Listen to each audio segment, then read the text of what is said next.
ನೋಡ್ತಾ ಇರ್ತೀವಿ energy meter. There are two types of energy meter. One is the analog, another one is the digital energy meter. Daily ನಾವು uses ನೋಡ್ತಾ ಇರ್ತೀವಿ ಮನೆಯಲ್ಲಿ. Single phase energy meter ಅಂತ ಬರ್ತದೆ. ಏನ್ ಬರ್ತಾ? Single phase energy meter. Next 3 phase energy meter. Next 3 phase 4 wire energy meter. There are types of energy meter. What is the necessity of the energy meter? Yen find out madutri energy meter antandra to find out the energy meter. For example ನಿಮ್ಮ ಮನೆಯಲ್ಲಿ ಏನಪ್ಪಾ ಅಂದ್ರೆ ಒಂದು metre ಇರುತ್ತೆ. Metre ಅಲ್ಲಿ ಏನಿರ್ತದಪ್ಪ ಅಲ್ಲಿ ಅಂತಂದ್ರೆ the energy meter is the find out of voltage and current ಅನ್ನ ಮೆಜರ್ ಮಾಡುತ್ತೆ. ವ್ಯಾಟ್ ಮೀಟರ್ ಅಂತಾನೆ ಹೇಳ್ತೀವಿ. ಇದಕ್ಕೆ ಏನಂತ ಹೇಳ್ತೀವಿ? ವ್ಯಾಟ್ ಮೀಟರ್ ಅಂತಾನೆ ಹೇಳ್ತೀವಿ.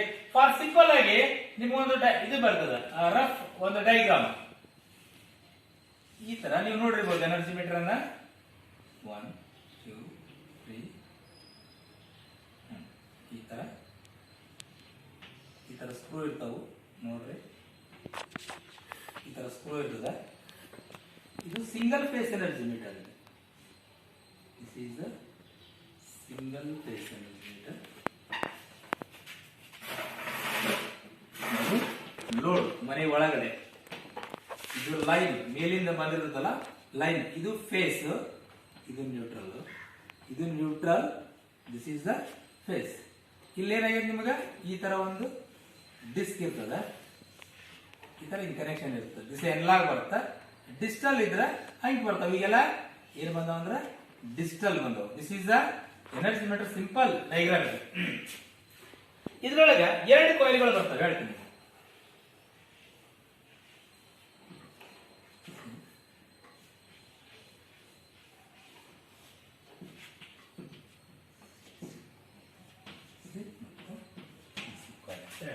ಸಿಸಿ ಮತ್ತು ಪಿಸಿ ಕಾಯಿಲ್ಗಳು ಅಂತ ಹೇಳ್ತೀವಿ. ಇಲ್ಲೇ ನಿಮಗೆ ಫಸ್ಟ್ ಈ ಡೈಗ್ರಾಮ್ ನೋಡ್ಕೊಂಡ್ಬಿಡ್ರಿ. ಇಲ್ಲದ ನೋಡ್ರಿ energy meter, single phase energy metre. ಇದು ಯಾವ್ದಂದ್ರ ಎನರ್ಜಿ ಮೀಟರ್. ನೋಡಿ ನಾವ್ ಏನ್ ನೋಡಕತ್ತೀವಿ ಅಂದ್ರ ಏನ್ ಸರ್ ಎನರ್ಜಿ ಮೀಟರ್ ನೆಸೆಸಿಟಿ ಏನೈತೆ ಅಂತಂದ್ರ the electrical energy supplied by the electricity board should be billed the base on the actual amount of energy consumed. We needed is device to the measure the energy meter supply in consumer. Electrical energy is measured is known as an hour in practice. The meter used for the energy meter. ಏನಂತಂದ್ರ energy meter ಅಂದ್ರ ನಮ್ದು electricity board ಅದ. ನಮ್ದು KB ಅಂತ ಹೇಳ್ತೀವಲ್ಲ, KB ನಿಮ್ಗೆ ವಿದ್ಯುತ್ ಶಕ್ತಿಯನ್ನ ಸಪ್ಲೈ ಮಾಡ್ತಾರೆ. ಸಪ್ಲೈ ಮಾಡಿದ್ರ ನೀವು ಎಷ್ಟು ಎನರ್ಜಿಯನ್ನ ಯೂಸ್ ಮಾಡಿದ್ರಲ್ಲ ಬೇಕು ನಮಗ. How much the energy used in house ಇರಬಹುದು, ಕಾಲೇಜ್ ಇರಬಹುದು, ಫ್ಯಾಕ್ಟರಿ ಇರಬಹುದು, ಗೊತ್ತಾಗಬೇಕಲ್ಲ. How much is energy is used in. ಅವ್ರಿಗೆ ಲೆಕ್ಕ ಸಿಗ್ಬೇಕಂತಂದ್ರ to find out the measure the ನಿಮ್ಗೆ ಏನ್ ಹಾಕಿರ್ತಾರ, ಎಲ್ಲರಿಗೂ ಮೀಟರ್ ಹಾಕಿರ್ತಾರೆ. This is the energy meter. Necessity ಏನಂತಂದ್ರ ಇಲೆಕ್ಟ್ರಿಕಲ್ ಸಿಟಿ ಅವರು ನಿಮ್ಗೆ ಸಪ್ಲೈ ಕೊಡ್ತಾರ, ವಿದ್ಯುತ್ ಶಕ್ತಿಯನ್ನು ಸಪ್ಲೈ ಮಾಡಿದ್ರೆ ನೀವು ಎಷ್ಟು ಕನ್ಸ್ಯೂಮ್ ಮಾಡಿದ್ರಿ, ಎಷ್ಟು ಯೂಸ್ ಮಾಡಿದ್ರಲ್ಲ ಅದನ್ನ ಫೈಂಡ್ ಔಟ್ ಮಾಡ್ಲಿಕ್ಕೆ ನಿಮಗೆ ಎನರ್ಜಿ ಮೀಟರ್ ಅನ್ನ ಇದನ್ನ ಮಾಡ್ಕೊಂಡಿರ್ತಾರೆ. ಏನ್ ಮಾಡಿರ್ತಾರೆ? Energy metre is A necessity ಐತೆ ಅಂತ ಹೇಳ್ತಾನೆ. ಇನ್ನು AC is the induction type energy metre. It universally is use for the measurement of energy domestic and industrial circuit ಅಂತ ಹೇಳ್ತಾನೆ. ಏನಂತಂದ್ರೆ ಇಂಡಕ್ಷನ್, ಇದ್ರಾಗ ಬೇರೆ ಬೇರೆ ಟೈಪ್ ಮೀಟರ್ಸ್ ಗಳು ಬರ್ತಾವು. ಅದನ್ನ ಹೇಳ್ತಾನೆ ಇಂಡಕ್ಷನ್ ಟೈಪ್ ಬರ್ತದೆ ಅಂತ ಹೇಳ್ತಾನೆ. ಅದು ಇಂಡಕ್ಷನ್ ಟೈಪ್ ಎನರ್ಜಿ ಮೀಟರ್ ಯಾವ ತರ ಇರ್ತದೆ ಅದನ್ನ ಅದ್ರ ಬಗ್ಗೆ ಇಲ್ಲಿ ನೆಕ್ಸ್ಟ್ ಮಾಹಿತಿ ಕೊಟ್ಟಿರ್ತಾರೆ. ಫಸ್ಟ್ ನಿಮ್ಗೆ ಏನ್ ಗೊತ್ತಾಯ್ತು ಈಗ ಏನ್ ನೆಸೆಸಿಟಿ ಐತಿ ಸರ್ ಎನರ್ಜಿ ಮೀಟರ್. ಎದಕ್ಕೆ ನೆಸೆಸಿಟಿ ಅಂದ್ರ ಎಲೆಕ್ಟ್ರಿಸಿಟಿ ನಿಮಗ ಕರೆಂಟ್ ಅನ್ನ ವಿದ್ಯುತ್ ಶಕ್ತಿ ಒದಗಿಸುತ್ತಾರ. ನೀವು ಕನ್ಸ್ಯೂಮರ್ ನಾವೇನಂದ್ರೆ ಕನ್ಸ್ಯೂಮರ್ ಎಷ್ಟು ಯೂಸ್ ಮಾಡ್ತೀವನ್ನ ಫೈಂಡ್ ಔಟ್ ಮಾಡ್ಲಿಕ್ಕೆ ನಮ್ಗೆ ಏನ್ ಮಾಡಿದ್ದೆ ಎನರ್ಜಿ ಮೀಟರ್ ಅನ್ನ ನಮಗ ಸಪ್ಲೈ ಕೊಟ್ಟಿರ್ತಾರ. ಅದನ್ನ ಫೈಂಡ್ ಔಟ್ ಮೆಜರ್ ಮಾಡ್ಲಿಕ್ಕೆ ನಮ್ಗೆ energy meter. Principle of single phase induction type energy meter. Principle of energy meter single phase. Single phase for example ನಮ್ಮ ಮನೆಯಲ್ಲಿ ಸಿಂಗಲ್ ಫೇಸ್ ಅದ. For example single phase energy meter ಅದಲ್ಲ, ಇದು induction type. Induction type this is a instrument diagram. Induction type ನಲ್ಲಿ ನಮ್ಗೆ ಏನೇನು ಸಿಕ್ತಂತಂದ್ರ iron core ಇರ್ತದ, ಪೊಟೆನ್ಶಿಯಲ್ ಕಾಯಿಲ್ ಇರ್ತದ, ಸ್ಪ್ರಿಂಗ್ ಇರ್ತದ, ಆಮೇಲೆ ಡಿಸ್ಕ್ ಐತಿ, ಕರೆಂಟ್ ಕಾಯಿಲ್, ಲೋಡ್ ಮತ್ತಿದು ನಮ್ಗೆ ಏನಂತಂದ್ರೆ there are two types of coil ಗಳು ಇರ್ತಾವಲ್ಲ, ಪಿಸಿ ಮತ್ತು ಸಿಸಿ. ಕರೆಂಟ್ ಕಾಯಿಲ್ ಒಂದು, ಸಿಸಿ ಮೀನ್ಸ್ ಕರೆಂಟ್ ಕಾಯಿಲ್ ಇರ್ತದ, ಪೊಟೆನ್ಶಿಯಲ್ ಕಾಯಿಲ್, ಪೊಟೆನ್ಶಿಯಲ್ ಕಾಯಿಲ್ ಅಂತ ಹೇಳ್ತೀವಿ. This is a coil. CC ಮತ್ತು ಟಿಸಿ ಕಾಯಿಲ್ಗಳು ಒಳಗಡೆ ಸ್ವಲ್ಪ ಇದೆ. Next the principle of single phase induction meter and types energy of energy meter ಅಂತ ಹೇಳ್ತಾರೆ. ಯಾವ type energy meter induction type ನಲ್ಲಿ ಯಾವ್ದು ಅಂತಂದ್ರ it is the operation of this is the meter is depending on the induction principle. ಯಾವ್ದು ಇದ್ರ ಮೇಲೆ depending ಆಗಿರ್ತಂತ ಇಂಡಕ್ಷನ್ ಈ type energy meter induction type principle depend ಆಗಿರ್ತಾರೆ. To alternating magnetic field produced by the two coil induction, the current disc is produce the torque and rotating the disc. ಏನಂತ ಹೇಳ್ತಾನಂತಂದ್ರ disc first ಓದ್ಬಿಡ್ತೀನಲ್ಲ, one coil is a potential coil that carries the current. It is proportional to the voltage of the supply and is after the other current coil is carries the load current. The torque is proportional to the power in wattmeter. ಏನಿಲ್ಲ, simple ಆಗಿ ಅರ್ಥ ಮಾಡ್ಕೊಂಡ್ಬಿಡ್ರಿ. Current coil current carries ಅನ್ನ ಇದು ಮಾಡ್ಕೊಳತ್ ನಿಮ್ಗ. Current carries ಅನ್ನ ಹಿಡ್ಕೊಳತ್ತ ಎಷ್ಟು current load ಅನ್ನ ನಮ್ಗೆ ಸಿಗ್ತದೆ ಪೊಟೆನ್ಶಿಯಲ್ ಕಾಯಿಲ್ ಅಂತ ಹೇಳ್ತೀವಿ. ಅದು ಪೊಟೆನ್ಶಿಯಲ್ ಕಾಯಿಲ್ ಅಂತಂದ್ರೆ ಏನಂತಂದ್ರೆ ವೋಲ್ಟೇಜ್ ಅನ್ನ ಪ್ರೊಡ್ಯೂಸ್ ಮಾಡುತ್ತೆ. ವೋಲ್ಟೇಜ್ ಎಷ್ಟು ವೋಲ್ಟೇಜ್ ಅಪ್ಪ, ಇದು ಲೋಡ್ ಅನ್ನ ತಗೊಂಡ್ಕೊಳುತ್ತಾ, ಇದು ವೋಲ್ಟೇಜ್ ಯೂಸ್ ಮಾಡ್ಕೊಳುತ್ತೆ. ಎರಡು ಕೂಡಿ ನಾವು ಇದಕ್ಕೆ ಅಂತ ಹೇಳ್ತೀವಿ ಅಂದ್ರೆ ಇನ್ನೊಂದಕ್ಕೆ ವ್ಯಾಟ್ ಮೀಟರ್ ಅಂತಾನೆ ಹೇಳ್ತೀವಿ. ಏನಂತ ಹೇಳ್ತೀವಿ? ವ್ಯಾಟ್ ಮೀಟರ್ ಅಂತಾನು ಅನ್ಬೋದು. This is the meter is depending on the induction purpose. Induction purpose ನಲ್ಲಿ ಪ್ರಿನ್ಸಿಪಲ್ ವರ್ಕ್ ಆಗುತ್ತಾ. The alternating the magnetic field is proportional produced by two coil. ಎರಡು ಅಂತಂದ್ರ ಮ್ಯಾಗ್ನೆಟಿಕ್ ಫೀಲ್ಡ್ ನಲ್ಲಿ ಎರಡು ಕಾಯಿಲ್ ಗಳು ಇರ್ತಾವು. ಯಾವ ಅಂತಂದ್ರ the induction the current is disc is produced because it is rotating the disc. One coil is potential coil. ಅದರಂದ್ರೆ ಏನು ಹೇಳಿದೆ? ಪಿಸಿ ಅಂತ ಹೇಳಿದೆ. potential coil ಏನ್ ಮಾಡುತ್ತಾ? carries the current proportional to the voltage. Current ಅನ್ನು ತಗೊಳ್ಳುತ್ತಾ ವೋಲ್ಟೇಜ್ ಗೆ proportional ಆಗಿ supply voltage ಗೆ ವರ್ಕ್ ಮಾಡುತ್ತಾ. And is other coil is current coil. The current is load. ನೀವ್ ಎಷ್ಟು ಲೋಡ್ ಹಾಕಿರ್ತಿಲ್ಲ ಬೇಕಲ್ಲ, ನಿಮ್ಗೆ ಲೋಡ್ ಹಾಕೊಂತಿರಲ್ಲ. ಈ ಕಡೆ ಎಷ್ಟು ಲೋಡ್ ಹಾಕಿರ್ತೀರಿ? ಇಲ್ಲೇ ನಮ್ದು ಸಿಂಗಲ್ ಫೇಸ್ ಮೋಟರ್ ಅದ, ಫ್ರಿಡ್ಜ್ ಅದ, ಟಿವಿ ಅದ. ಲೋಡ್ ಬಿದ್ದರೆ ನಿಮ್ಗೆ ಅಲ್ಲಿ ಏನಾಗುತ್ತೆ ಅಂತಂದ್ರ ಮೀಟರ್ ರನ್ ಆಗಿದೆ. ಲೋಡ್ ಹಾಕಿದ್ರೆ ಅದು ಎಷ್ಟು ಆಂಪ್ಸ್ ಕರೆಂಟ್ ಅನ್ನ ನೀವು ಯೂಸ್ ಮಾಡಿ ಅನ್ನೋದು ಗೊತ್ತಾಗುತ್ತಾ. The carries the load current torque is proportional to the power as in watt meter. ಎಲ್ಲಿ ಫಾರ್ಮೇಟ್ ಮಾಡ್ತಾರೆ ಸರ್? ಪವರ್ ಕಂಡು ಹಿಡಿಬೇಕಾಗಿದೆ. Power means P is equal to V into I. P is equal to V into I ಮಾಡಿದ್ರೆ ಮತ್ತು voltage ಮತ್ತು current ಅನ್ನು into ಮಾಡಿದ್ರೆ ನೀವು ಎಷ್ಟು ಪವರ್ ಅನ್ನ ಯೂಸ್ ಮಾಡ್ಕೊಂಡಿರ್ತೀವಿ, ಪವರ್ ಕನ್ಸ್ಯೂಮ್ ಆಗಿರ್ತದೆ. ಅದ ನೀವು ಪವರ್ ಅನ್ನ ಕನ್ಸ್ಯೂಮ್ ಮಾಡಿರ್ತೀರ ಅನ್ನೋದನ್ನ ನಿಮಗೆ ಅದು ಗೊತ್ತಾಗ್ತದ. The wattmeter is must take both power and admitted into the consider. The instrument is the speed is proportional to the power passing through it. The total number of revaluation is given the proportional to the total energy that is passes through the meter during the period of time ಅಂತ ಹೇಳ್ತಾರೆ. ಇನ್ನೊಂದು ನಮಗೆ idea ಪ್ರಕಾರ ನೀವು ಹಳೆ type ನಲ್ಲಿ ನೋಡ್ರಿ, analogue means ಹಿಂಗೆಲ್ಲ ಹಿಂಗ್ ಬರ್ತಿರ್ತಾವ, ಹಿಂಗ್ ತಿರ್ತಿರುತ್ತಲ್ಲ ಈ ತರ ಅನಲಾಗ್ ಇರ್ತೈತಿ. ಮೊದ್ಲ ಈಗೆಲ್ಲ ಡಿಜಿಟಲ್ ಅದಾವು, ಈ ತರ ಮೂವ್ಮೆಂಟ್ ಆಗ್ತಿರ್ತೈತಿ. ಸರ್ ಅಲ್ಲಿ ಎಷ್ಟು ಬರ್ದಿರ್ತಾರಂದ್ರ 1504 ರೆವಲ್ಯೂಷನ್ ಅಂತ ಬರ್ದಿರ್ತಾನೆ. ರೆವಲ್ಯೂಷನ್ ಪರ್ ಇನ್ ಮಿನಿಟಿಂಗ್ ಅಂತ ಬರ್ದಿರ್ತಾನೆ. ಸರ್ ಏನ್ ಸರ್ 1500 ರೆವಲ್ಯೂಷನ್ ಪರ್ ಮೀಟರ್ ಅಂತಂದ್ರ ಇದು ಒಂದು 1500 ಸರಿ ತಿರುಗಿದ್ರ 1 ಯೂನಿಟ್ ಆಗತ್ತೆ. ಅಲ್ಲಿ ನೋಡ್ಕೋಬೇಕು ನೀವು ಬರ್ದಿರ್ತಾರ ಮೀಟರ್ ನಲ್ಲಿ ಪ್ರಾಕ್ಟಿಕಲ್ ಮಾಡ್ಬೇಕಾಗಿತ್ತಂದ್ರ ಎನರ್ಜಿ ಮೀಟರ್ ಇಡ್ರಿ. ಪ್ರತಿ ಒಂದು ಮೀಟರ್ ಬರ್ದಿರ್ತಾರ. 3 ಫೇಸ್ ಇರ್ಬೋದು, ಸಿಂಗಲ್ ಫೇಸ್ ಇರ್ಬೋದು. ಅಲ್ಲಿ ಏನ್ ಮಾಡಿರ್ತಾರ 1500 ಮೀಟರ್ ಪರ್ ಪರ್ಸ್ ಏನಂತಂದ್ರೆ ಮೀಟರ್ ಅಂತ ಬರ್ದಿರ್ತಾನ. ಅಥವಾ ಈ 3 ಫೇಸ್ ಇತ್ತಂತಂದ್ರ ನಿಮ್ಗೆ ಏನ್ ಕೊಟ್ಟಿರ್ತಾನ 800 ಮೀಟರ್ಸ್ ಪರ್ ರೆವಲ್ಯೂಷನ್ ಅಂತ. ಏನ್ ಸರ್ ಅಂತಂದ್ರ ಅಲ್ಲಿ ಓದ್ಲಿಕ್ಕೆ ಕೊಟ್ಟಿರ್ತಾರ. ಇದು ಯಾವ ಟೈಪ್ ಇನ್ಸ್ಟ್ರೂಮೆಂಟ್? ಮೂವಿಂಗ್ ಕಾಯಿಲ್ ಆಯ್ತು, ಮೂವಿಂಗ್ ಐರನ್ ಆಯ್ತು. ಯಾರು ಹೇಳ್ತಿರಪ್ಪ ಇದು moving iron, moving coil? This is a moving iron instrument. ಯಾಕಂದ್ರ ಎಸಿ ಅಲ್ಲಿ ಯೂಸ್ ಮಾಡ್ತೀವಿ ಇದನ್ನ ನಾವು. DC means PMCC only for meter. Moving iron ಇದು, ಅದು ಮೂವಿಂಗ್ ಕಾಯಿಲ್, ಇದು ಮೂವಿಂಗ್ ಐರನ್. ಇದಂದ್ರೆ ಎಸಿ ಅಂಡ್ ಡಿಸಿ. ಅಂದ್ರೆ ನಮ್ ಎಸಿ ಸಪ್ಲೈ ಅಂತಂದ್ರ ಮೂವಿಂಗ್ ಕಾಯಿಲ್ ಅಂತ ನೆನ್ಪಿಟ್ಕೋಬೇಕು.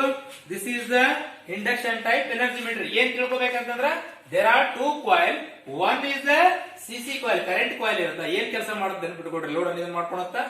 Next is the potential coil, the voltage current is proportional to the voltage, supply voltage ಇದನ್ನ ಮಾಡುತ್ತಾ. ನಿಮ್ಗೆ ಎರಡು ಇದನ್ನ ಸೇರಿಸ್ಕೊಂಡು ಏನ್ ಮಾಡ್ತೀವಿ ಅಂದ್ರೆ this is also watt meter. Watt meter reading ನಲ್ಲಿ ನಾವು ಫೈಂಡ್ ಔಟ್ ಮಾಡಬಹುದು. ಸಿಂಗಲ್ ಫೇಸ್ ಮೀಟರ್ ನಲ್ಲಿ ಕಾಯಿಲ್ಗಳು ಯಾವ ಅಂತ ಕೇಳ್ತಾರೆ ನಿಮಗೆ, ಜಸ್ಟ್ ಇಂಟ್ರದಾಗ ಕೂತಿದ್ರ ಎನರ್ಜಿ ಮೀಟರ್ ಅದ, ಅಲ್ಲಿ ಎಷ್ಟು ತರ ಕಾಯಿಲ್ಗಳು ಇರ್ತಾವ, ಒಳಗಡೆ ಏನೈತಿ ಅಂತ ಕೇಳಿದ್ರ ಒಂದು ಡಿಸ್ಕ್ ಇರುತ್ತ, ನಂಬರ್ ಪ್ಲೇಟ್ ಇರ್ತದೆ. ಇದೆಲ್ಲ ನಲ್ಲಿ ಕಂಪಲ್ಸರಿ ಯಾವುದೇ ಮೀಟರ್ ಇರಲಿ, ಎಲ್ಲ ಆಗಿರಲಿ ಡಿಜಿಟಲ್ ಇಲ್ಲ, ಅಲ್ಲಿಂದ್ರ ಸಿಸಿ ಅಂಡ್ ಪಿಸಿ ಕಾಯಿಲ್ ಇರಲೇಬೇಕು, ಇರ್ಲಿಲ್ಲ ಅಂದ್ರೆ ಅದು ಮೀಟರ್ ರನ್ ಆಗಂಗಿಲ್ಲ. This is the induction type energy metre. And parts and function of energy meter. Sir ಒಳಗಡೆ ಪಾರ್ಟ್ಸ್ ಗಳು ಏನಿರ್ತದೆ ಸರ್ ಒಳಗಡೆ ಪಾರ್ಟ್ಗಳು? ಇಲ್ಲ ನೋಡಿ, ಇದು ಸ್ಕ್ರೂ ಇದೆ ಇರ್ತದ, ಡಿಸ್ಕ್ ಐತೆ, ಸಿಸಿ ಕಾಯಿಲ್ ಫಾರ್ ಎಕ್ಸಾಂಪಲ್ ಇದು ಕರೆಂಟ್ ಕಾಯಿಲ್ ಕೆಲಸ ಏನ್ ಮಾಡುತ್ತೆ, ಪೊಟೆನ್ಶಿಯಲ್ ಕಾಯಿಲ್ ಪಿಸಿ ಕಾಯಿಲ್ ಏನ್ ಕೆಲಸ ಮಾಡುತ್ತೆ, ಸಿಸಿ ಕಾಯಿಲ್ ಏನ್ ಕೆಲಸ ಮಾಡುತ್ತೆ. This is the very important parts of energy meter ಅಂತ ಹೇಳ್ತೀವಿ. The parts of the in induction type single phase energy meter are as shown in figure. One is the iron core ಅಂತ ಬರುತ್ತೆ, ಒಳಗಡೆ ಹೇಳಿದ್ನಲ್ಲಿ plating ground disc ಅಂತ ಹೇಳ್ತೀವಲ್ಲ, iron core ಅಂತ ಹೇಳ್ತೀವಿ. ಅದು ಏನಾಗುತ್ತೆ ಅಂದ್ರೆ it is a specially shifted in direct the magnetic flux in desired the path. It is direct at the magnetic lines of force, the reduce the leakage of flux and also is reduce the magnetic reluctance ಅಂತ ಹೇಳ್ತಾರೆ. ಏನಂತಾರಲ್ಲ iron ಕೋರ್ಗಳು, iron core ಅಂತಂದ್ರ iron core full ಒಂದು iron core ಹಾಕಿರ್ತಾರ. ಇಲ್ಲ ನೋಡ್ರಿ, this is the iron core. ಇಲ್ಲ ಅದ ನೋಡ್ರಿ, ದಿಸ್ ಇಸ್ ಒಂದು ರೌಂಡ್ ಆಗಿ ಐರನ್ ಕೋರ್ ಹಾಕಿರ್ತಾರ. ಅದು ಏನ್ ಕೆಲಸ ಮಾಡತ್ತಂತಂದ್ರ ನಿಮಗ ಇಟ್ ಈಸ್ ಸ್ಪೆಷಲಿ ಶಿಫ್ಟೆಡ್. ಯಾವ ತರ ಮಾಡಿರ್ತಾರಂದ್ರ ಡಿಸ್ಕ್, ನಾ ಹೇಳಿದ್ನ ಡಿಸ್ಕ್ ತರ. This is iron core. ಅಲ್ಲಿ ಏನಾಗುತ್ತೆ ಅಂದ್ರ ಮ್ಯಾಗ್ನೆಟಿಕ್ ಫ್ಲಕ್ಸ್ ಗಳು ಪ್ರೊಡ್ಯೂಸ್ ಆಗ್ತಾವ ಅಂತ ಹೇಳ್ತಾರೆ. Magnetic flux in is decide in path, ಆ ಪಾತ್ ನಲ್ಲಿ ಡಿಸೈಡ್ ಆಗ್ತಿರ್ತೈತಿ. And direct in magnetic lines of force, ಅದೇನ್ ಮಾಡುತ್ತಂದ್ರೆ ಅದು ಸುತ್ತಲೂ ಲೈನ್ಸ್ ಆಫ್ ಫೋರ್ಸ್ ಗಳನ್ನ ಪ್ರೊಡ್ಯೂಸ್ ಮಾಡುತ್ತೆ. ಮ್ಯಾಗ್ನೆಟಿಕ್ ಅಲ್ಲಿ ವಿದ್ಯುತ್ ಶಕ್ತಿ ಹೋದಾಗ ಅಲ್ಲಿ ಏನಾಗುತ್ತೆ ಡಿಸೈಡ್ ಆಗಿ ಅಲ್ಲಿ ಏನ್ ಮಾಡುತ್ತೆ, ಸುಮ್ಮನೆ ಕುದ್ರಂಗಿಲ್ಲ ಅದು, ಅದೇನ್ ಮಾಡುತ್ತಂದ್ರೆ ಮ್ಯಾಗ್ನೆಟಿಕ್ ಲೈನ್ಸ್ ಆಫ್ ಫೋರ್ಸ್ ಗಳನ್ನ ಪ್ರೊಡ್ಯೂಸ್ ಮಾಡುತ್ತೆ. Lines of force is reduce in leakage of also is reduce magnetic reluctance. ಒಳಗಡೆ ಏನಾಗ್ತಾವ ಅಂದ್ರ ಮ್ಯಾಗ್ನೆಟಿಕ್ ರಿಲ್ಯಾಕ್ಟನ್ಸ್ ಗಳ ಆಗ್ತಾವ. ಅದೇನು ಐರನ್ ಕೋರ್ ಕೆಲಸ ಏನಪ್ಪಾ ಅಂದ್ರೆ ಮ್ಯಾಗ್ನೆಟಿಕ್ ಲೈನ್ಸ್ ಆಫ್ ಫೋರ್ಸ್ ಗಳನ್ನ ಪ್ರೊಡ್ಯೂಸ್ ಮಾಡುತ್ತಾ. ಅದು ಡಿಸ್ಕ್ ಟೈಪ್ ಇರ್ತದೆ, ನೆನ್ಪಿಡ್ಕೊಂಡು ಹಿಂಗ್ ರೌಂಡ್ ತಿರುಗಿರುತ್ತಲ್ಲ, this is also magnetic core. Next potential coil ಅಂತಾನೆ ಹೇಳ್ತೀವಿ, ಪಿಸಿ ಅಂತ ಹೇಳ್ತೀವಿ. ಪಿಸಿ ಇಲ್ಲಿ ನೋಡಿ, ಪಿಸಿ ಇದಕ್ಕ ಪೊಟೆನ್ಶಿಯಲ್ ಕಾಯಿಲ್ ಅಂತಾನೆ ಹೇಳ್ತೀವಿ, ಅಥವಾ ವೋಲ್ಟೇಜ್ ಕಾಯಿಲ್ ಅಂತಾನೆ ಹೇಳ್ಬೋದು. ಇದಕ್ಕೆ ಏನಂತ ಹೇಳ್ತೀವಿ ನಾವು, ವೋಲ್ಟೇಜ್ ಕಾಯಿಲ್ ಅಂತಾನೆ ಹೇಳ್ಬೋದು. ವೋಲ್ಟೇಜ್ ಅನ್ನು ಮೆಜರ್ ಮಾಡಲಿಕ್ಕೆ ದಿಸ್ ಇಸ್ ದ ಪಿಸಿ ಅಂತ ಹೇಳ್ತೀವಿ. ನಿಮಗೆ what is the CC and PC ಅಂತ ಕೇಳ್ತಾರೆ ಇಂಟರ್ವ್ಯೂದಾಗ, ಎಲ್ಲಿ ಪ್ರಾಕ್ಟಿಕಲ್ ಎಕ್ಸಾಮ್ ಇರ್ಬೋದು. ಫಾರ್ ಎಕ್ಸಾಂಪಲ್ ಯಾವ್ದೋ ಒಂದು ಫ್ಯಾಕ್ಟರಿಗೆ ಹೋಗ್ಬೋದು, what is the meaning of PC and CC ಅಂತ ಕೇಳ. ಸಿಂಪಲ್ ಇರ್ತದ, ಏನು ಮಾಡತ್ತಿದ್ರಲ್ಲ. CC means current coil, another one is a potential coil. Next, potential coil andra, the potential coil is a connecting across the load and wounded with many turns of the wire. It is induced eddy current in the aluminum disc. Potential coil ಏನಪ್ಪಾ ಅಂತಂದ್ರೆ simple ಅದ. It is a potential coil is a connected across the load. ನಿಮ್ಗೆ ಏನಾಗಿರುತ್ತೆ across the load ಅಂತಂದ್ರೆ ನೀವು ಮನಿ side load ಕೊಟ್ಟಿರ್ತೀರಲ್ಲ, ಈ load ಅಂತ ಹೇಳ್ತಿರಲ್ಲ, across the coil ನಿಮ್ದು ಏನಪ್ಪಾ ಅಂದ್ರೆ ಅಕ್ರಾಸ್ ದ ಲೋಡ್ ಗೆ ಈ ಕಾಯಿಲ್ ಕನೆಕ್ಟ್ ಆಗಿರ್ತೈತಿ. ಪಿಸಿ ಕನೆಕ್ಟ್ ಆಗಿರ್ತೈತಿ. The across the line across the load and wounded with many turns of the fine wire. Sir ಹೆಂಗ್ ಮಾಡಿರ್ತಾರ ಅಂದ್ರ ಈ ಕಾಯಿಲ್ ಹೆಂಗ್ ಮಾಡಿರ್ತಾರ, ಮೆನಿ ಫೈನ್ ಟರ್ನ್ಸ್ ಲಿಂದ ಮಾಡಿರ್ತಾರ. ಸರ್ ಹೆಂಗ್ ಇರ್ತದ ಅಂದ್ರ ಈ ತರ ಇದು ನಾನು ಇದನ್ನ ಮಾಡಿದ್ರೆ ಈ ತರ ಹಿಂಗ ಈ ತರ ನೋಡ್ರಿ, ಜಸ್ಟ್ ಈ ತರ ಇತ್ತಂತಂದ್ರ ಒಳಗಡೆ ಈ ತರ ಮೆನಿ ಟರ್ನ್ಸ್ ಗಳನ್ನ ಓಲ್ಡ್ ಮಾಡಿರ್ತಾರೆ ಇಲ್ಲಿ. ಅದಕ್ಕೆ ನಾವು ಇದು ಪಿಸಿ ಈ ತರ ಇದು ಸಿಂಬಲ್ ಇದು, this is a PC symbol. ಈ ತರ ಮೆನಿ ಟರ್ನ್ಸ್ ಗಳನ್ನ ಏನ್ ಮಾಡಿರ್ತಾರ, ಓಲ್ಡ್ ಮಾಡಿರ್ತಾರ. ಅದು ಓನ್ ಮಾಡ್ಲೇಬೇಕು, ವೈಂಡಿಂಗ್ ಮಾಡ್ಲೇಬೇಕು. ವೈಂಡಿಂಗ್ ನೀವು ಅಲ್ಲಿ ಕಾಯಿಲ್ ಇರಲಿಲ್ಲ ಅಂತಂದ್ರ ಯಾವ್ದೇ ತರ ಅದ ಮ್ಯಾಗ್ನೆಟಿಕ್ ಫ್ಲಕ್ಸ್ ಗಳು ಲೈನ್ಸ್ ಆಫ್ ಫೋರ್ಸಸ್ ಗಳು ಪ್ರೊಡ್ಯೂಸ್ ಆಗಲ್ಲ. ಕಂಪಲ್ಸರಿ ನೆನ್ಪಿಟ್ಕೊಡ್ರಿ, ಪಿಸಿ ಇರ್ಬೋದು ಸಿಸಿ ಇರ್ಬೋದು ಅಲ್ಲಿ flux and it is induced. ಅದ್ ಏನ್ ಮಾಡುತ್ತಂದ್ರ induce the eddy current in the aluminium disc. ಅಲ್ಲಿ ಡಿಸ್ಕ್ ಇರ್ತಲ್ಲ ರೌಂಡ್, ಅಲ್ಲೇನ್ ಮಾಡುತ್ತಾ, ನಿಮ್ ಮೊನ್ನೆ ಹೇಳಿದೆ ಎಡ್ಡಿ ಕರೆಂಟ್ ಅಂದ್ರೆ ನೀವು ನೆನ್ಪಿಟ್ಕೊಂಡಿರ್ಬೇಕು, ಅದಕ್ಕೋಸ್ಕರ ಬಿಫೋರ್ ಆಗಿರುತ್ತೆ. Eddy current means aluminium disc ನಲ್ಲಿ ಏನ್ ಮಾಡುತ್ತಂದ್ರ ಎಡ್ಡಿ ಕರೆಂಟ್ ಅನ್ನ ಪ್ರೊಡ್ಯೂಸ್ ಮಾಡುತ್ತೆ. ಹಂಗ ಮೂವ್ಮೆಂಟ್ ಹಂಗೆ ಪ್ರೊಡ್ಯೂಸ್ ಆದಾಗ ನಿಮ್ಗೆ ಆಟೋಮೆಟಿಕ್ಲಿ ಅದೇನಾಗುತ್ತೆ ಅಂದ್ರೆ ಡಿಸ್ಕ್ ಏನಾಗಿರುತ್ತೆ, ಮೂವ್ಮೆಂಟ್ ಆಗ್ತಿರ್ತದೆ. ನೀವು ನೆಕ್ಸ್ಟ್ ಕರೆಂಟ್ ಕಾಯಿಲ್ ಅಂತ ಬರುತ್ತೆ, ಸಿಸಿ ಅಂತ ಹೇಳ್ತೀವಿ. ಇಲ್ಲಿ CC, this is the symbol of CC, current coil ಅಂತ ಹೇಳ್ತೀವಿ. ಇಲ್ಲಿ ಕೂಡ ನಾವೇನಪ್ಪಾ ಅಂತಂದ್ರೆ the current coil is connected in series with the load. ನಾವು ಹೆಂಗಿರ್ತತಿ ಸೀರೀಸ್ ಹೆಂಗಿರ್ತತಿ, ಲೋಡ್ ಇರ್ತದೆ. ಸೀರೀಸ್ ನ ಕನೆಕ್ಷನ್ ಮಾಡಿದ್ರ series with the load and owned with the few terms and owned with few terms. Sorry, ಇದು ಉಲ್ಟಾ ಆಗ್ಯದ. This is the PC, this is the CC. Few terms ಅಂದ್ರೆ ಕೆಲವೇ ಟರ್ಮ್ಗಳು ಇರ್ತಾವೆ. ಏನಾಗಿರ್ತದೆ, ಕೆಲವೇ ಟರ್ಮ್ಗಳು.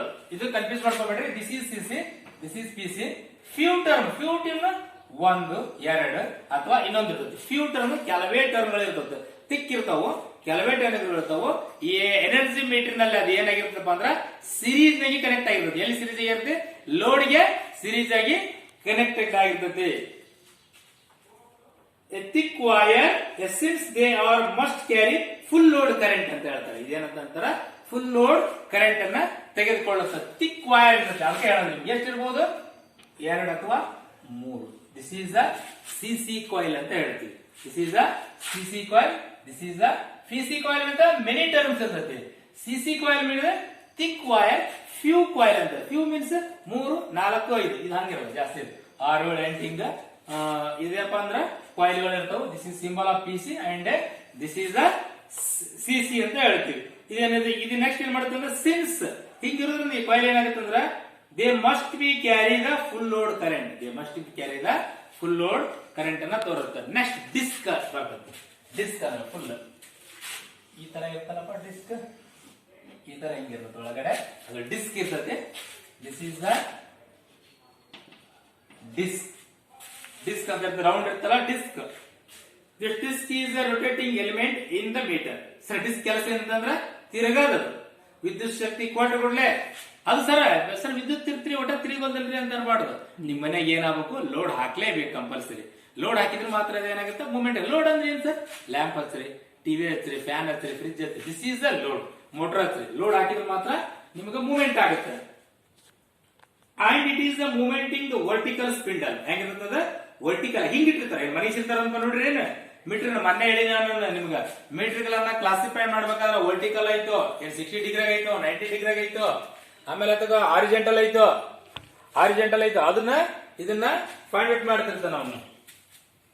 Vertical spindle which has the worm gear at the one ended. The disc is made up of aluminium. ಆ disc ಇದರಲ್ಲೇ ಮಾಡಿರ್ತಾರ, ಅಲ್ಯೂಮಿನಿಯಂ ಮಾಡಿರ್ತಾರ. Positioned in the graph between the potential and current coil in magnetic. ಅದು disc ಎದಕ್ಕೆ connect ಆಗಿರುತ್ತೆ ಅಂದ್ರೆ potential coil ಇರುತ್ತೆ, magnetic coil ಇರ್ತದೆ. ಎರಡು ಇದ್ರೆ ಮಾತ್ರ ಅದೇನಾಗುತ್ತೆ ಅಂತಂದ್ರ ಮೂವ್ಮೆಂಟ್ ಆಗುತ್ತೆ. Current and voltage, PC and CC ಕಾಯಿಲ್ಗಳು ಕನೆಕ್ಟೆಡ್ ಆಗಿರ್ತದೆ. ನೆಕ್ಸ್ಟ್ ಬರೀ ಸ್ಪಿಂಡಲ್, ಇದು ಉದ್ದಗಿರ್ತಲ್ಲ, ಈ ತರ ಸ್ಪಿಂಡಲ್ ಅದು ಜೇಟ್ ಆಗಿರ್ತಲ್ಲ. This is spindle. ಅದೇನ್ ಕೆಲಸ ಮಾಡುತ್ತಂದ್ರ the spindle is end having the hardened steel pivots. ಅದು ಹಾರ್ಡ್ ಸ್ಟೀಲ್ ಇಂದ ಮಾಡಿದ್ರು, ಪಿವೆಂಟ್ ಮಾಡಿದ್ರು. The pivots is supported by the ಜಾವಲ್ bearing. ಬುಡಕೊಂದ್ ಸಣ್ಣ ಬೇರಿಂಗ್ ಇರುತ್ತೆ, ಅದಕ್ಕೆ ಸಪೋರ್ಟ್ ಇರುತ್ತೆ. ಡಿಸ್ಕಿಗೆ ಸಪೋರ್ಟ್ ಆಗಿರ್ತದೆ, ಈಗ ಡಿಸ್ಕಿಗೆ ಸಪೋರ್ಟ್ ಆಗಿರ್ತದೆ. There is a worm great is the one end is the spindle. One end ಇಂದ ಸ್ಪಿಂಡಲ್ ಗೆ ಮೇಲೆ ಇದನ್ನಾಗಿರ್ತದೆ. Next as the grey them the die magnet or brake magnet ಅಂತ ಒಳಗಡೆ ಒಂದು ಪರ್ಮನೆಂಟ್ ಮ್ಯಾಗ್ನೆಟ್ ಇರುತ್ತೆ. ಮ್ಯಾಗ್ನೆಟ್ ಯಾಕಿರ್ತಾರೆ ಅಂತಂದ್ರೆ ಇಲ್ಲಿ ನೋಡಿ, the permanent magnet is restored in the aluminum disc from the ratcheting at the high speed. It is producing opposing the torque that is acts and against the turning torque of the aluminum torque. ಏನ್ ಮಾಡುತ್ತಂತಂದ್ರ ಇಲ್ಲಿ permanent magnet ಏನ್ ಕೆಲಸ, it is producing the opposing the torque. ನೀವು for example current ಮತ್ತು voltage ಕೊಟ್ಟಿರ್ತೀರಿ, ಅಲ್ಲಿ force produce ಆಗಿರ್ತೈತಿ. Force produce ಆದಾಗ movement ಆಗ್ಬೇಕಂದ್ರೆ ಇಲ್ಲಿ ಟಾರ್ಕ್ ಪ್ರೊಡ್ಯೂಸ್ ಆಗುತ್ತೆ. Torque it is a force. ಅದು ಟಾರ್ಕ್ ಅನ್ನೋದು ಏನಪ್ಪಾ ಅಂದ್ರೆ ಒಂದು ಫೋರ್ಸ್. ಅದು ಆ ಫೋರ್ಸ್ ಅನ್ನ ಏನ್ ಮಾಡುತ್ತಂದ್ರ the produce the opposing the torque the acts against the turning torque. ಅದಕ್ಕೆ ಟರ್ನಿಂಗ್ ಆಗಿರುತ್ತೆ, ಮೂವ್ಮೆಂಟ್ ಆಗಿರುತ್ತಲ್ಲ ಅದಕ್ಕ ಟಾರ್ಕ್ ಗೆ ಅಪೋಸಿಂಗ್ ಮಾಡ್ಲಿಕ್ಕೆ ಪರ್ಮನೆಂಟ್ ಮ್ಯಾಗ್ನೆಟ್ ಅನ್ನ ಯೂಸ್ ಮಾಡ್ಕೊಂಡಿರ್ತಾರ. This is the parts of the single phase energy meter. ಒಳಗಡೆ ಏನೇನ್ ಇರ್ತಾವ ಅನ್ನೋದನ್ನ ನೆನ್ಪಿಟ್ಕೊಂಡಿರ್ಬೇಕು. Next the function of energy meter. Sir ಏನ್ ಸರ್ ಇದು ಫಂಕ್ಷನ್? ಏನ್ ಈಗ ಫಾರ್ ಎಕ್ಸಾಂಪಲ್ ಒಂದ್ ಯಾವ್ದೋ ಒಂದು ಫಂಕ್ಷನ್ ಮಾಡಿದ್ರಿ, ಉದ್ದೇಶಗಳು ಇರ್ಬೇಕಲ್ಲಪ್ಪ. ಏನ್ ಮದಿ ಫಂಕ್ಷನ್ ಮಾಡಿದಿರಾ? Energy meter. ಏನ್ ಸರ್ ಫಂಕ್ಷನ್? ಏನಿದ್ರ ಕೆಲಸ ಏನ್ರಿ? Function of energy meter. Next of aluminium disk. Sir function ಏನ್ ಕೆಲಸ ರೀ? ಫಾರ್ ಎಕ್ಸಾಂಪಲ್ ಇದು ಒಂದು ಎನರ್ಜಿ ಮೀಟರ್ ಅದ, ಅದ್ರ ಕೆಲಸ ಏನಂತಂದ್ರ ಫಸ್ಟ್ ಒಳಗೆ ಏನಾಗುತ್ತೆ, the rotating of the aluminium disc. ಅಲ್ಲಿ ಒಂದು ಅಲ್ಯೂಮಿನಿಯಂ ಡಿಸ್ಕ್ ಇರುತ್ತೆ, ಅದು ರೊಟೇಟಿಂಗ್ ಮಾಡುತ್ತೆ. As shown in figure, a comprised by the electromagnet which consists of potential coil and current coil. electromagnet sir electromagnet ಅಂತಂದ್ರ ಅಲ್ಲಿ ಮ್ಯಾಗ್ನೆಟ್ ಇರುತ್ತೆ, ಪರ್ಮನೆಂಟ್ ಮ್ಯಾಗ್ನೆಟ್. ಅಲ್ಲಿ ವಿದ್ಯುತ್ ಶಕ್ತಿ ಕೊಟ್ಟಾಗ ಅದೇನಾಗುತ್ತೆ ಅಂತಂದ್ರ electromagnet ಆಗುತ್ತೆ. electromagnet ಅಂತಂದ್ರೆ ಕರೆಂಟ್ ಕಾಯಿಲ್ ಮತ್ತು ಪೊಟೆನ್ಶಿಯಲ್ ಕಾಯಿಲ್ಗಳು ಅಲ್ಲಿ ಮ್ಯಾಗ್ನೆಟಿಕ್ ಫ್ಲಕ್ಸ್ ಗಳನ್ನು ಪ್ರೊಡ್ಯೂಸ್ ಮಾಡಿ ಒಳಗಡೆ ಇರ್ತಕ್ಕಂಥ ಮ್ಯಾಗ್ನೆಟಿಕ್ ಏನಾಗುತ್ತೆ, ಅಲ್ಲಿ ಟಾರ್ಕ್ ಪ್ರೊಡ್ಯೂಸ್ ಆಗಿರ್ತದೆ. ಅದಕ್ಕೆ ಅಪೋಸಿಟ್ ಮಾಡಿದಾಗ ಫಾರ್ ಎಕ್ಸಾಂಪಲ್ ಏನಾಗುತ್ತೆ, ಅದು ಡಿಸ್ಕ್ ಏನಾಗಿರುತ್ತೆ, ಮೂಮೆಂಟಿಂಗ್ ಆಗ್ತಾ ಇರ್ತದೆ ಅಲ್ಲಿ. Which is a consist of potential coil and current coil. The potential coil is a connected across the load. ಅದನ್ನ ಬರ್ದ ಪೊಟೆನ್ಶಿಯಲ್ ಕಾಯಿಲ್ ಎನರ್ಜಿ ಮೀಟರ್ ಹೆಂಗ್ ಕನೆಕ್ಟೆಡ್ ಇರ್ತಂದ್ರೆ across, parallel. Across means another word is a parallel. Across coil is a parallel is connected with the load connected with the, it is induced eddy current in the aluminum disc. Load ಗೆ parallel ಆಗಿ connection ಇರೋದ್ರಿಂದ eddy current ಏನಾಗುತ್ತೆ, produce ಆಗಿ disc ಗೆ ಇದನ್ನ ಮಾಡುತ್ತೆ ಅಂತ ಹೇಳುತ್ತೆ. ಅಲ್ಯೂಮಿನಿಯಂ ಡಿಸ್ಕ್ ಎಲ್ಲಿ ಪ್ರೊಡ್ಯೂಸ್ ಆಗುತ್ತೆ ಸರ್ ಎಡ್ಡಿ ಕರೆಂಟ್ ಅಂದ್ರ ಅಲ್ಯೂಮಿನಿಯಂ ಡಿಸ್ಕ್ ಗೆ ಇರುತ್ತೆ. ಯಾಕಂತಂದ್ರೆ ಅಕ್ರಾಸ್ ದ ಕಾಯಿಲ್ ಅಂತ ಹೇಳ್ತೀವಿ ನಾವು. Potential coil is connected in parallel ಅಂತಾರ ಅಂದ್ರೆ ಇನ್ನೊಂದು ವರ್ಡ್ ಅಕ್ರಾಸ್ ಅಂತ ಬರ್ತಾನೆ. ಅಕ್ರಾಸ್ ಅಂದ್ರೆ this is a parallel. Another one meaning is a parallel. And the eddy current is a producing magnetic field. Sir ಹಿಂಗಾಗಿಂದ ಕಾಯಿಲ್ ಅಲ್ಲಿ ಎಡ್ಡಿ ಕರೆಂಟ್ ಪ್ರೊಡ್ಯೂಸ್ ಆಗಿಂದ ಅಲ್ಲೇ ಕರೆಂಟ್ ಹಿಡ್ಕೊಂಡ್ ಕುಂದ್ರಲ್ಲ, ಅಲ್ಲಿ ಏನಾಗತ್ತಂದ್ರ ಮ್ಯಾಗ್ನೆಟಿಕ್ ಫೀಲ್ಡ್ ಗಳು ಪ್ರೊಡ್ಯೂಸ್ ಆಗ್ತಾವ. Magnetic field which is a react with the magnetic field produce by the current coil. ಅಲ್ಲಿರ್ತಕ್ಕಂಥ ಕಾಯಿಲ್ ಗಳು ಏನಾಗಿರ್ತಾವ ಅಂತಂದ್ರ ಮ್ಯಾಗ್ನೆಟಿಕ್ ಫೀಲ್ಡ್ ಗಳು ಪ್ರೊಡ್ಯೂಸ್ ಆಗಿ ಮತ್ತೆ ಕರೆಂಟ್ ಕಾಯಿಲ್ ಏನಾಗ್ತಾವ ಅಂದ್ರ ಅಲ್ಲಿ ಒಳಗಡೆ ಪ್ರೊಸೆಸ್ ಆಗ್ತಿರ್ತಲ್ಲ, ಅಲ್ಲಿ ಏನಾಗ್ತದ the magnetic field is produced by the current coil. It is produced during torque on the disc. ಅಂತ ಹೇಳೋದು ಅಪೋಸಿಟ್. ಅಲ್ಲಿ ಏನ್ ಮಾಡ್ತಾರೆ, ಟಾರ್ಕ್ ಅನ್ನ ಪ್ರೊಡ್ಯೂಸ್ ಮಾಡ್ತದೆ ಅದ್ರೊಳಗ. Torque means force. ನನ್ನಲ್ಲಿ ಕರೆಂಟ್ ಅದ, ಈಗ ಬಂದೈತಿ, ನೀ ಟಾರ್ಕ್ ಫೋರ್ಸ್ ಅನ್ನ ಕರೆಂಟ್ ಕಾಯಿಲ್ ಗೆ ಕೊಡ್ತೈತಿ. ಕರೆಂಟ್ ಕಾಯಿಲ್ ಗೆ ಅದೇನ ಡಿಸ್ಕ್ ಏನಾಗುತ್ತೆ ಅಂತಂದ್ರ ಮೂವ್ಮೆಂಟ್ ಆಗ್ತಾ ಇರ್ತೈತಿ. This is a function of energy meter. The speed is rotated to the aluminum disc is proportional to the produce of ampere. Speed ಹೆಂಗ್ ಡಿಪೆಂಡಿಂಗ್ ಆಗಿರುತ್ತೆ ಅಂತಂದ್ರ ನೀವು ಕೊಟ್ಟಿರ್ತಕ್ಕಂಥ ಕರೆಂಟ್ ಲೋಡ್ ಇರ್ತದಲ್ಲ ಅದ್ರ ಮ್ಯಾಗ ಆಂಪಿಯರ್ಸ್ ಏನಾಗಿರುತ್ತೆ ಅಂದ್ರ ಮೂವ್ಮೆಂಟ್ ಆಗ್ತಾ ಇರ್ತೈತಿ. Movement the current coil and the voltage is across the potential coil. The